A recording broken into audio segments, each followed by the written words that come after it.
小伙上山采药，无意间发现一株千年人参，他高兴地取下背篓，准备将人参带回去泡酒。然而，正当他要采摘时，空中竟传来一个稚嫩的声音：“住手！”小伙环顾四周，发现没人后，继续采摘。都说了让你住手啦！他顿时被吓了一跳，认定这是有人在恶作剧，大喊着让对方别藏头露尾的，赶快出来。谁藏头露尾啦？我不就站在你面前吗？小伙听后摸了摸面前的空气，然后又左顾右看，发现周围根本没人。此时小伙猜想，肯定是有人在装神弄鬼，想要将他吓跑，独占这颗人参。他可不能让对方抢占先机，于是蹲下身子再次采摘。怎料他使出了吃奶的劲，人参竟然纹丝不动。此时土里再次传来声音：“不要拔我！”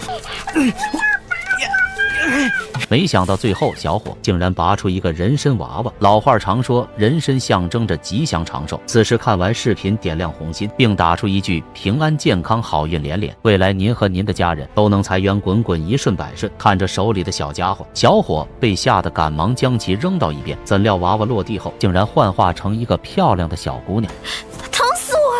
看着人参变成了个大美女，小伙直接被吓得亚麻呆住了。原来女孩乃是修炼千年的人参精，为了能早日修成正果，位列仙班，她才会在草丛里潜心修炼。没想到却被路过的小伙发现，险些把她给薅成了秃子。看着已经脱落的头发，女孩也很是无奈，干脆大发慈悲送给了小伙。小伙听后觉得有些奇怪，既然你已修成了人形，为何不寻个洞府继续修炼？这样随便待在路边，会很容易被人踩走炖汤的。可是单纯的女孩却并不知道洞府是什么。见女孩一副天真烂漫的样子，小伙提议让她跟着自己回家，因为自己的家坐落在一片桃林，在那里凡人无法靠近，能够潜心的修炼，不必担心会再被人薅头发。女孩听后赶忙变回原形，跳进了小伙的背篓里，就这样跟着小伙回到了桃林。然而让人参精没想到的是，自己却是被这个家伙的花言巧语给骗了。自打他来到桃林之后，小伙每天都会薅他的头发泡酒喝，气得人参精大骂他不是个人。